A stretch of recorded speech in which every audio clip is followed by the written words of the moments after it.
everybody, welcome back for another Tool Time Tuesday. I'm very excited about this new series. I have had the opportunity to be in a group where we are working through all the different projects from the Revere professional jewelry making book. And some of the people in the group had a hard time just following through the project by writing. They said, you know, I learned so much better when I can see a video or see somebody do this. I had the opportunity to talk with Revere, and he agreed to allow me to film and video these projects. I'm very excited about that. Now, as part of that agreement, I've also said that I'm not going to give any specific measurements. You need to refer to the book for that. But by following these videos, you will actually be able to make these different projects. I will create a list of all of the different tools that I use and links to possible sources down in the description of the video. So if you're looking for any of the tools that I'm using, that's where you're going to find it. I'm not going to go super in depth to all of the tools that I'm using in the video as we do the video, just because again, all that information will be down in the description, and it is so in depth in this book of his. So I highly suggest you look it up. And it's only like $10 for the Kindle version, maybe like $50 or $60 for the hardbound book. This is not a little book. And it is chock full of great information from Revere himself. So let's jump right in, and we're going to start with the first project. This is called the Forged Bangle. So in this project, I will tell you, we start with 6 gauge. Now you can start with like 4 gauge wire or whatever else, but it is a very, very, very thick material that we are using, and we are going to be forging this down. So that's going to be our first project. Now, a question sometimes comes up, what's the difference between forging and forming? And that's a very good question because they are two very different things. Forming is when you just reshape your metal. So in this case, let's say that I wanted to take this bracelet and I need to shape it into a bracelet. Well, it started out as a piece of wire. So I need to first form this into that circle to get it nice and round. But forging actually moves the metal. It doesn't just shape the metal. You are going to stretch it, you're going to thin it out, and you're going to make it unrecognizable from its original form. I mean, for instance, this is what we start with, and this is what we end up with. It's quite a dramatic difference because we're obviously no longer just a round bar of stock. So forging is that process of moving the metal and actually reshaping it, whereas forming just changes the shape, not actually changing the structure of your material. So hopefully that helps a little bit. One of our most important tools that we are going to be using today is a planishing hammer. Now, planishing hammers come in all kinds of varieties, different things like that. Other things that you can use, in his book, he talks about a goldsmith hammer. I don't actually have a true goldsmith hammer. I have planishing hammers, and a planishing hammer has the 2 faces. One is slightly domed, and that is the one we are going to be using the most. The other is flat. Now on a goldsmith hammer, you actually have a cross peen where it comes out and it's just kind of flat. Now, why are these 2 heads important? Well, they're going to move your metal in different ways. This ball peen, or the ball end, that slightly rounded end, is going to take and move your metal in all directions. So if we have, I mean, think about it. If you've got a ball and you knock it down, there's going to be a divot that's created, but that metal moves in every direction because of that.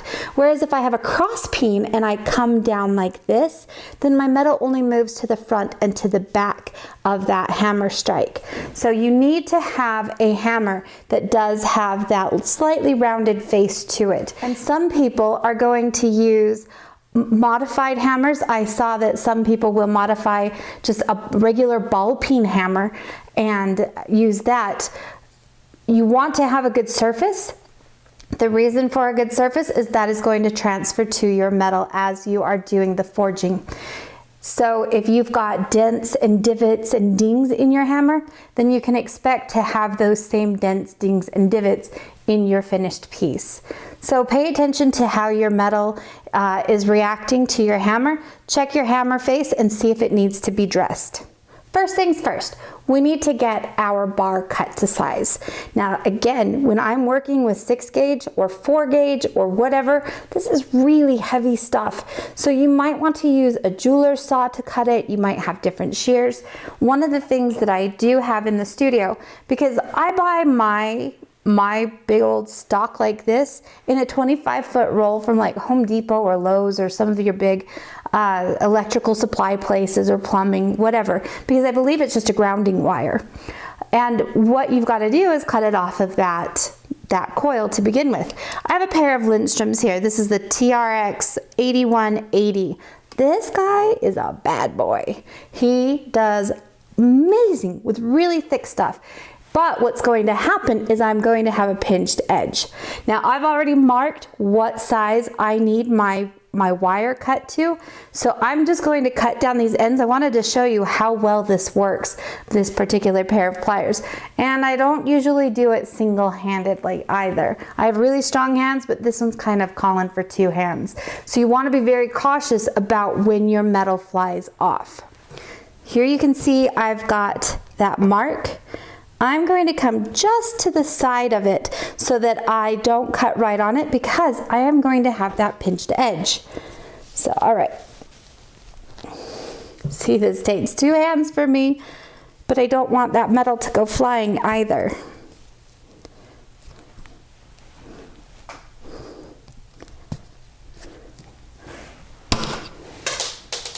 And it went flying.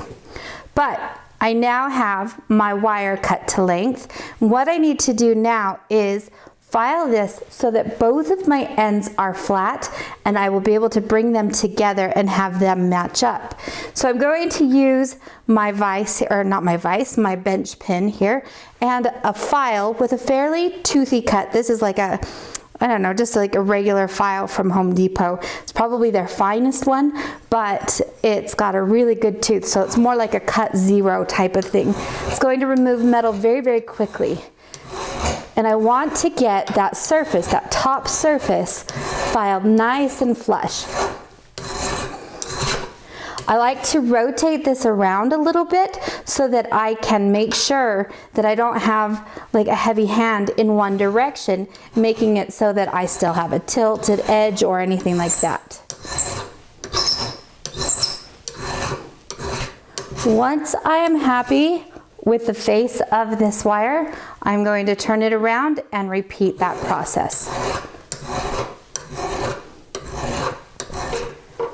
At this point, I'm very happy. I've got a very flush edge here and a very flush edge here. So the next thing we need to do is form this around into our bracelet. First thing I need to do is get these ends formed around. I don't want to start here at the tip because I don't want that to curl around quite yet. But I do want this part to curl around, and I want this part to curl around. So it kind of looks like a C, and then I will close it shut so that these 2 ends then meet together.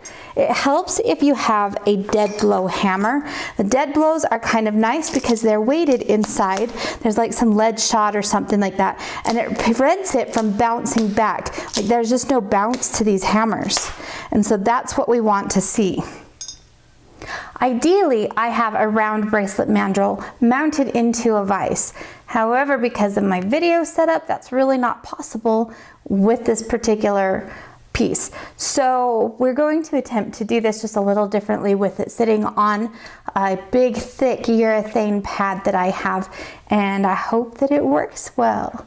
So we have to make a few modifications just for the video, but just be aware that normally this would be standing up in my vise, and then I can form things on here. So the first thing I need to do is I need to form this around, and I'm going to use a dead blow hammer to do this. And the dead blow hammers are nice, they're soft, they're not going to mar my metal at all or anything like that. And I'm going to hammer this around until I get kind of like a C shape. I'm going to do the same thing for the other. Now notice that I am not hammering right here at the very tip to curl the tip. I want the curl to happen back a little bit further so that I do have somewhat of a straight spot. And I'll show you why in just a moment.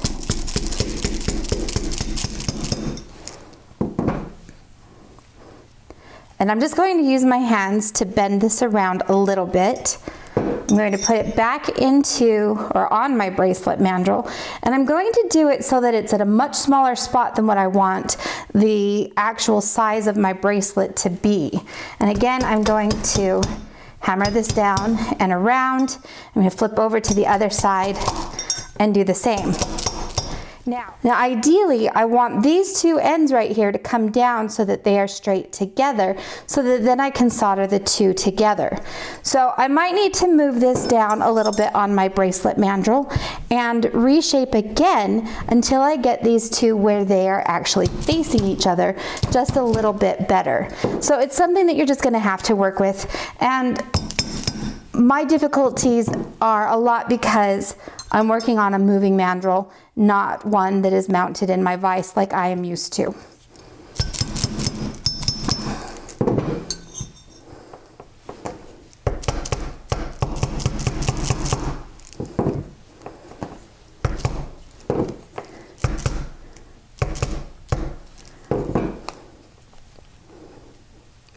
And here we finally have it. Now, it does not matter that this is not a circle, because obviously this is where we're headed with this, and it's totally fine that we are completely at an oval right now. The thing that is going to be important that we have this seam clean, and that we also have a really good tight fit right here. Because what I'm going to do is I'm going to spring this open and I'm going to put a little piece of solder in there and solder that closed. For this next part, I am going to solder right here. And what I want to do is make certain that I get this seam area really clean. Okay, and I want to keep it clean. I don't want to be touching this with my fingers at this point or anything like that. What I'm going to do is I'm going to spring this open just a little bit and slip in a piece of solder.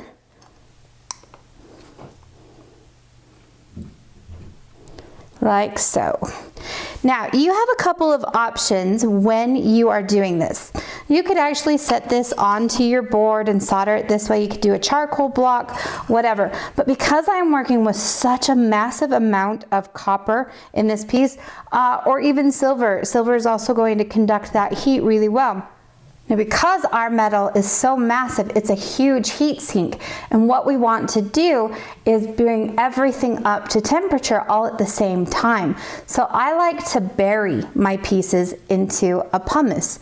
So that's what I'm going to be showing you on this section. So I'm going to move my board out of the way, and I want to bury the majority of my bracelet so that I don't have to heat up as much of an area. Now, the thing that's kind of nice about the pumice is that it's going to take all my heat and it's going to help hold it into place. I do have a bigger torch for this one. This is one of my handy flame ones. And so it just fits right onto a can of butane, the kind that you use for camping. It is going to give me a nice big broad flame that's going to help heat this whole area. If you have too small of a torch, you're just not going to be able to hold that heat because we have such a massive amount of metal. So now that I have my piece right here, I'm going to get my torch on. I like to heat up that pumice first so that I can really get some good warmth into this. And once I've got that area warmed up, then I'm going to start to concentrate on the exposed part of my piece here. And this is still going to take a while because we are working with such a massive amount of metal. It takes a little while to heat everything up. It does me no good to heat up just where that solder is. Don't even concentrate about hitting that solder with your torch at all, because what's going to happen is once these two sides get to melting temperature, or that they get to the right temperature, it will go ahead and melt and fuse into both of them.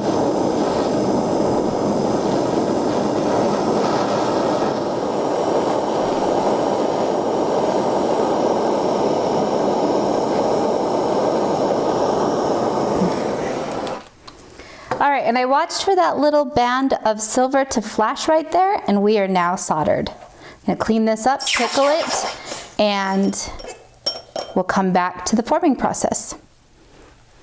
I've now cleaned this up. I actually took some time to clean up any of the additional solder that might have flowed other places, especially because this is copper and I use silver solder. I use hard silver solder for this. And if I take the time to clean this up right now, then I'm not going to have to once the bracelet is formed. So the next thing I need to do is slip this onto my bracelet mandrel, and we need to form it so that it's perfectly round. So using my dead blow hammer, I'm going to help get this into the proper shape. Again, so much easier when I have my mandrel in a vise.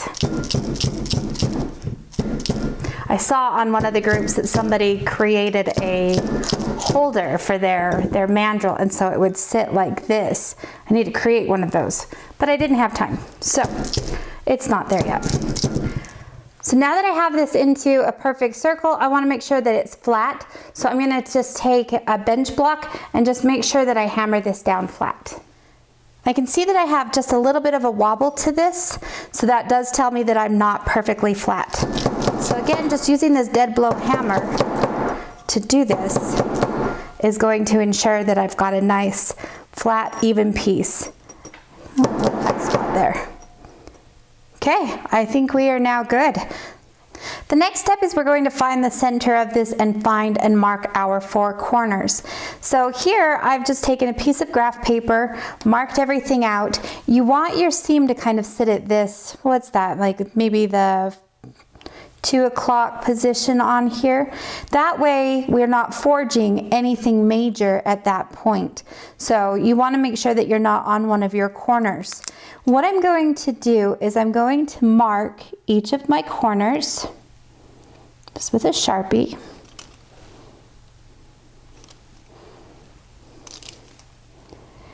One of the things that Alan suggests to do in his book is that you take a file and you mark the inside.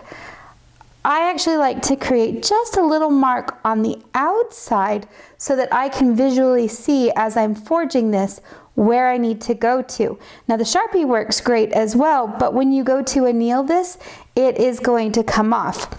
So you can just use a little file just to create a little mark or a divot in there. Now another thing that I like to do is I'm going to trace around my piece on the inside and the outside. This is going to kind of show me where I've started, and it will help me to see once I need to lay this back out again, how to lay it out and get it positioned so that I know that this is centered. Now, as I said, I'm going to just take this file right here on a corner and just kind of give a nice little tick mark. Nothing deep, nothing that can't be buffed out easily, but for me, it's easily seen. And again, like I said, if you follow his directions in the book, he has you do it on the inside, which makes sense as well. But for me, I like it right here. Okay, so that's our first point. Next, we are going to start the forging process. We'll come back to this occasionally. We're also going to be annealing this and then forging some more. There are 2 parts to this forming process, or the forging process rather. The first is we need to create the outside flat edges of our bracelet. Then we come back on a flat surface and we create these points. So it is definitely a process, and you want to go from one to the other. You don't want to do one little area and get it right to where it needs to be and then move to the next area, then to the next, and then flip it over. So what I'm going to do is I'm going to forge all 4 of the flat sides on the outside of the bracelet, pull it off the mandrel, and then I'm going to start to forge some of these flat points on, I have a little piece of railroad track, but you can use any kind of steel block or anvil, whichever you have is going to be great. Now I will say it would be handy to have kind of a domed surface on your block, but it's not necessary. You'll see that it can be completely done with a flat surface. So what I'm doing here is I'm just going to lay this down on this urethane pad. It's not going to be as simple for me as if I had it on in my vise, but it should still work. So I have a mark here and a mark here, and those are my 2 corner points. And what I'm going to do is I'm going to be forging right here in between them. I'm going to make it thicker here and then kind of taper to these points. So my hammer blows won't be quite as hard as they will be here in the middle. Again, I want to use the rounded surface of my hammer to do this. I highly suggest ear protection for this part. This is very loud, it's very tinny, it's gonna ring, and you really need to protect your ears when you're doing this kind of stuff.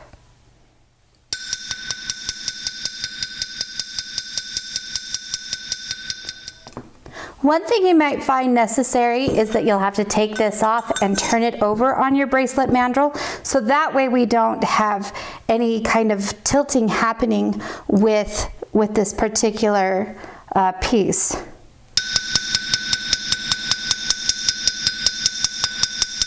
This is a really good start. You can see that I've started to flatten this. We taper it into this part out here where it's going to be more rounded until we taper the other direction. So I'm going to turn this around and work on the next section. Now I like to go kind of a north-south, east-west type of direction so that I go one side to the other, and then I'll do the other 2 opposing sides.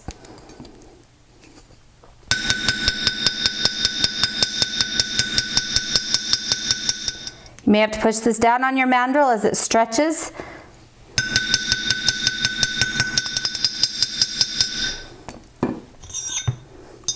So at this point, you can see what I'm trying to do is keep this flare pretty even here in the center of things. And again, over here, same type of thing. So now that I've got a good forge going on these 2 parts, I'm going to begin to work on the opposite sides. So we have a pretty good shape going on. You can kind of see where it's starting to be a little more square-like, but I do still want to keep this round, but I never really want to hit directly on these points. What I do want to do is I want to taper into that point. So I'm just going to work a little bit on these points for just a second. And what's going to happen is it's going to start to round this out on the inside a little bit.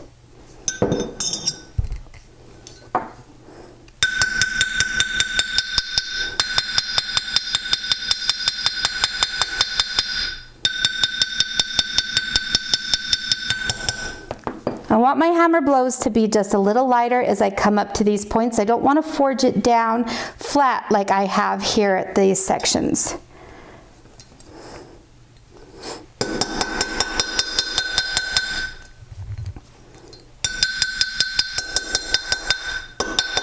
And as you work out that air, scoot it down on your mandrel so that it's a little bigger.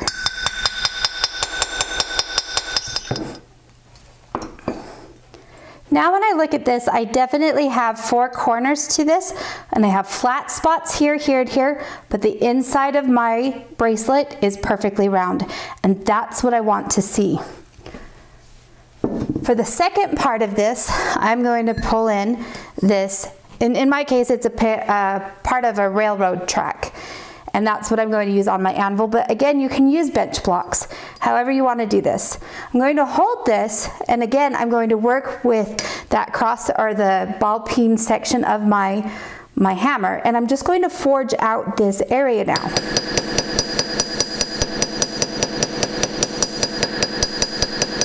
And like before, I'm going to do most of my hammer strokes here, but I am going to taper them out. And as I come out, I want to use just a little less force. Flip it over, and I'm going to do the same. And I want to verify where my point is. So in this case, my point should be over here, but it's starting to form over here. And I can address that on the bracelet mandrel by just forging in that area a little bit more that direction as I get it going.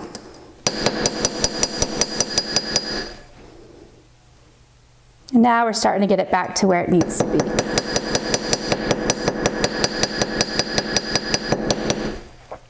So there's our first corner. You can see how by doing that, it really pronounces that corner there. So we'll turn and go to the next, again looking for my little mark that I have there. And now we have 2 corners, and we're going to eventually kind of even this all out so that we have a really good gradual taper in between each of the sections. I'm going to continue to do this, and then I will anneal it.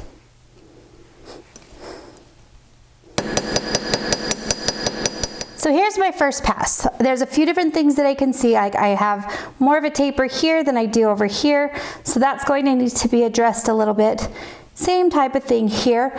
And I also noticed that I have more of a bulge out this way than I do out this way. So these are some of the things that we are going to want to address as we continue the forging process. As I come here to the points, this point is just ever so slightly off. So when I put this back on the outside mandrel, I can bring these corners in just a little bit. And really, by watching what your metal does as it moves is how you're going to do this. So next, I'm going to anneal this, and then I'm going to come back and repeat the process. And each time I'm just watching to try to keep everything so that my proportions are similar, and you can actually start to shape those corners a little bit more, and you can start to smooth everything out again so that it's more uniform, like I said before. That's our goal. So I'm going to anneal this, and then we'll get back to it.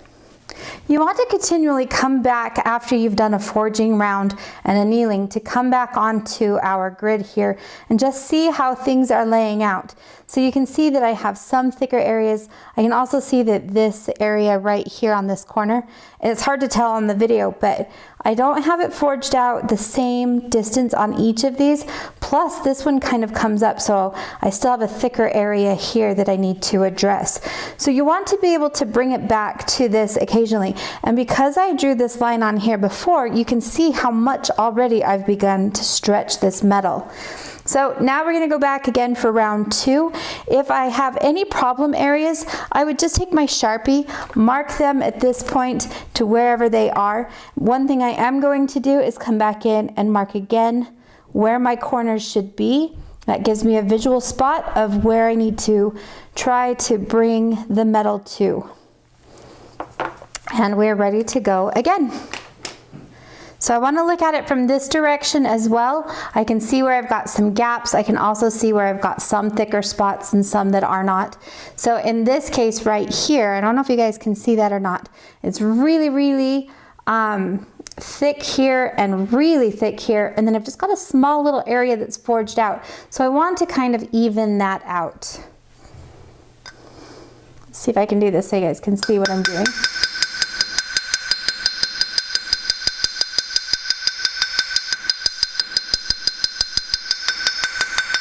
So what I'm watching is this right here, and I want to bring it in so that it gradually comes in, and then we have a nice area, and then it gradually comes back out, and I want them to be even. I'm not going to be able to do that all on this face of it, so I will have to take that and adjust it also on the railroad track anvil that I'm using.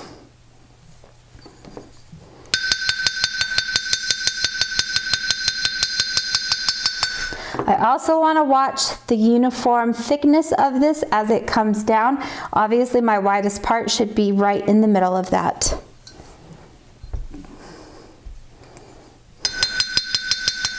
Again, I want to pop it up here, look at it from this direction, see where I've got some problem areas. I have a problem area right here and a little area right there as well.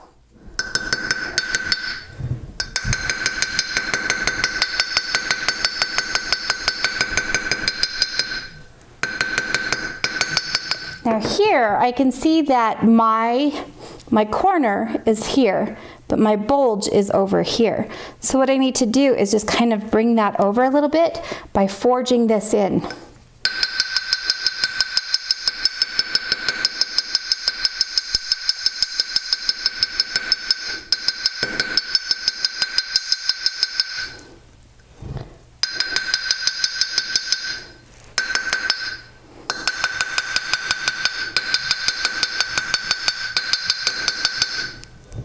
Okay, I'm pretty happy with how things are looking this way.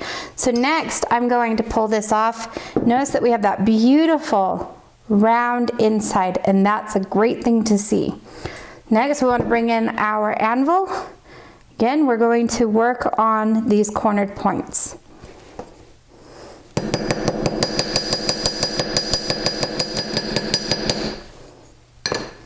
That is a great looking corner there. And if I look at it from the top, I want to be able to see this come in evenly from both areas. Now here I can see that it's a little more flat here. And part of that is because of this curve and the fact that I'm working on a flatter anvil. But by bringing that back in, I can knock that down just a little bit.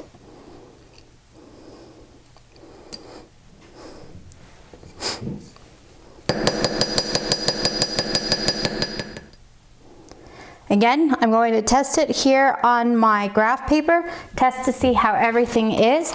And I'm also going to use a caliper to make sure that my measurements are starting to be more uniform. I want each of these flat spots to be the same thickness as each of these flat spots. Then the sides, from front to back on this corner should be about the same size as front to back on the flat areas that we have there. So I'm just going to use a caliper to kind of see where I'm at. Pretty close to where I want to be there. Almost there. And you can even label these, mark them with a number, and get an idea of which areas need to be forged down a little bit more.